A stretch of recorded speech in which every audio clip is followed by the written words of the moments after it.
ចាជំរាបសួរបងប្អូនទាំងអស់គ្នាបងជាមួយនឹងអត្ថប្រយោជន៍របស់ស្ត្រីដែលមានបសសទៅលើកូនភ្លោះចាករណីកូនភ្លោះណាបងប្អូនអញ្ចឹងតើតើមួយករណីកូនភ្លោះខ្ញុំអត់សូវច្បាស់ទេបងប្អូនចាដោយសារអីនំដូរសុខភាពយើងធ្វើការនំដូរសុខភាពភាគច្រើនយើងកើតតែកូនមួយអញ្ចឹងណាចាអញ្ចឹងករណីកូនភ្លោះបងប្អូនអាចសាកសួរជាមួយខាងបសសបន្ថែមទៀតប៉ុន្តែបើករណីមានបានសមត្ថឬបានក្រីក្រហ្នឹងគឺយើងទទួលបានអត្ថប្រយោជន៍គុណនឹង2ឧទាហរណ៍ដូចសម្រាប់ធម្មតាកូន1យើងបាន400000កូន2យើងបាន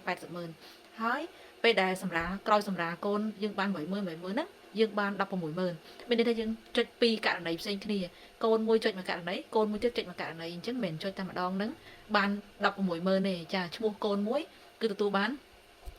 អឺ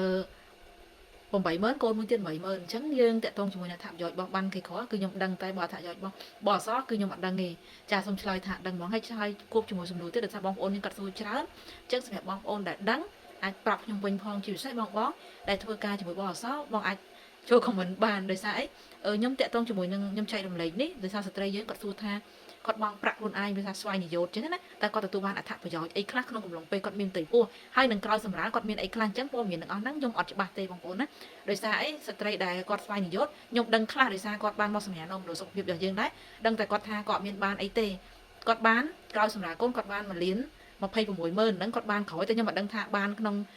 ដំណាក់កាលក្រោយសម្រាប់ថ្មីឬក៏គាត់បានប្រហែលខែត្រូវមកចុចបន្តដូចយើងស្ត្រីមានបានបសសរងចាក់អីដែរណាខ្ញុំអត់ច្បាស់ដែរនិយាយចំគឺតាក់ទងមួយស្ត្រីបងលុយដឹងតិចអញ្ចឹងបងប្អូនដែលដឹងច្រើនអាចចែករំលែកខ្ញុំវិញបានដោយសារខ្ញុំអាចនឹងធ្វើវីដេអូបន្តទៀតជូនចំពោះបងប្អូនដែលគាត់បងលុយទៅលើបសសរអញ្ចឹងណាអរគុណច្រើន